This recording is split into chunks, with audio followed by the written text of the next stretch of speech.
लोकसभा चुनाव का छठवां चरण बीजेपी के लिए कितना महत्वपूर्ण है? बीजेपी के लिए इस चरण में खोने के लिए ज्यादा है या फिर पाने के लिए? ये सवाल इसलिए क्योंकि 8 राज्यों की 58 लोकसभा सीटों पर 25 मई को जनता मतदान करने वाली है। ये चरण 2019 में बीजेपी का हिंदी पट्टी में सबसे मजबूत किला रहा है। कैसे, वो आगे बताऊंगा। लेकिन इस चरण की 58 लोकसभा सीटों में से बीजेपी 2019 में 40 सीट जीतने में कामयाब रही थी, जबकि कांग्रेस का खाता तक नहीं खुला था। वहीं टीएमसी 3 सीटों पर जीत दर्ज की थी, जबकि बीजेडी 4 सीट जीतने में कामयाब रही थी। सवाल है कि क्या बीजेपी इस बार 58 में से 40 सीट जीत पाएगी या फिर जनता छठवें चरण की 58 लोकसभा सीटों पर इस बार इंडिया गठबंधन को मजबूती देगी। वैसे अब तक 5 चरणों की 428 लोकसभा सीटों पर जनता मतदान कर चुकी है। बाकी बची सीटों पर 25 मई और 1 जून को जनता मतदान करेगी। लेकिन उससे पहले विपक्षी दलों ने दावा करना शुरू कर दिया है कि अब की बार नहीं बन रही मोदी सरकार। आप गारंटी लिख के ले लो, नरेंद्र मोदी हिंदुस्तान का प्रधानमंत्री नहीं बनेगा। मेरा अपना आंकलन है कि 4 जून के बाद इनकी सरकार नहीं बन रही, मोदी सरकार नहीं। 400 पार वाले 400 हारने जा रहे हैं।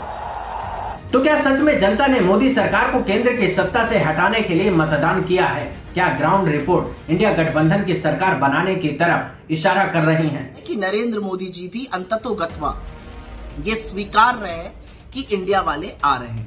क्या जैसा 5 चरणों में विपक्ष को ग्राउंड से रिपोर्ट मिली है, क्या वैसी रिपोर्ट इंडिया गठबंधन को छठवें चरण की मिल रही है?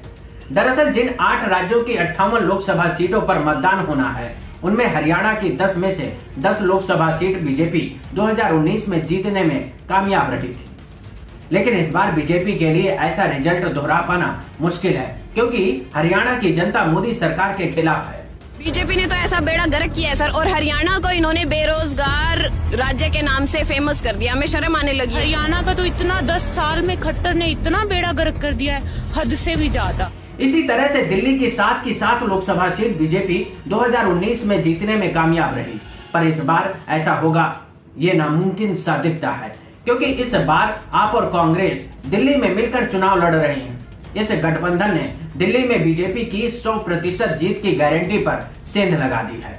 उत्तर पूर्वी दिल्ली आजकल सबसे ज्यादा चर्चा में रहती है, क्योंकि कन्हैया कुमार इस सीट से मनोज तिवारी के खिलाफ चुनाव लड़ रहे हैं। ये कन्हैया है, यहाँ से खड़े हो रहे हैं।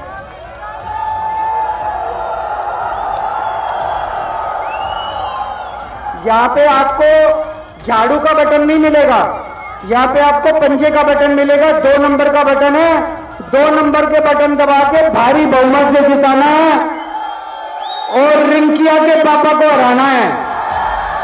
वहीं अगर यूपी की बात की जाए तो यूपी की जिन 14 सीटों पर 25 मई को मतदान होने जा रहा है, उन 14 सीटों में से 2019 में बीजेपी को 9 सीट मिली थी।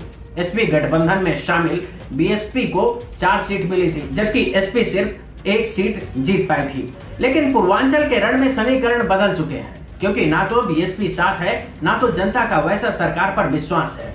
ऐसे में इंडिया गठबंधन को कई सीटों पर बढ़त दिखाई दे रही है। वैसे यूपी की किन सीटों पर कौन जीत रहा है, इससे पहले 3 वीडियो बना चुका हूँ, उसके लिंक मैं डिस्क्रिप्शन में डाल दूंगा।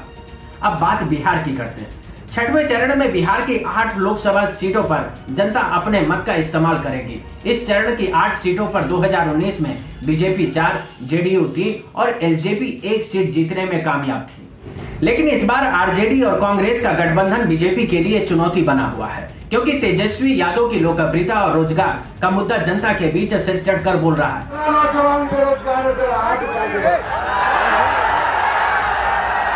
नौकरी मिलना चाहिए। नरेंद्र मोदी जी कितना नौकरी दिए, छीन लिए।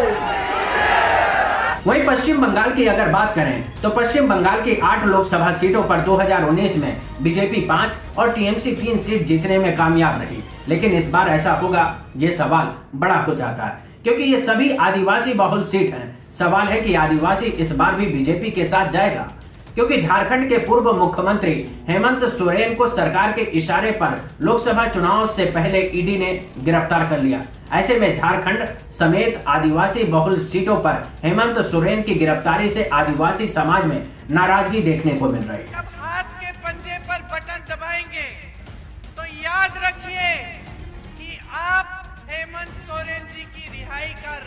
भी खोल रहे हैं। वैसे झारखंड की अगर बात करें तो छठवें चरण में 4 सीटों पर मतदान होगा।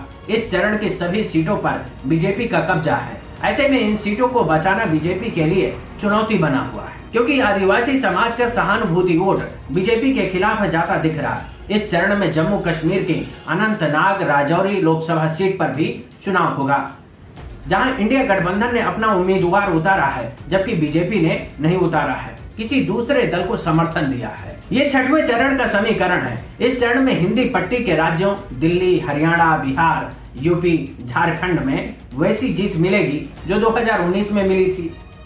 मतलब इन राज्यों में कई सीटों पर बीजेपी के हारने के पूरे आसार हैं और इंडिया गठबंधन समेत कांग्रेस की सीटें बढ़ती दिखाई दे रही हैं, जबकि ओडिशा में बीजेडी से पार पाना बीजेपी के लिए मुश्किल होता दिख रहा है। वहीं पश्चिम बंगाल में ममता दीदी से मुकाबला करना चुनौती बना हुआ है। नमस्कार।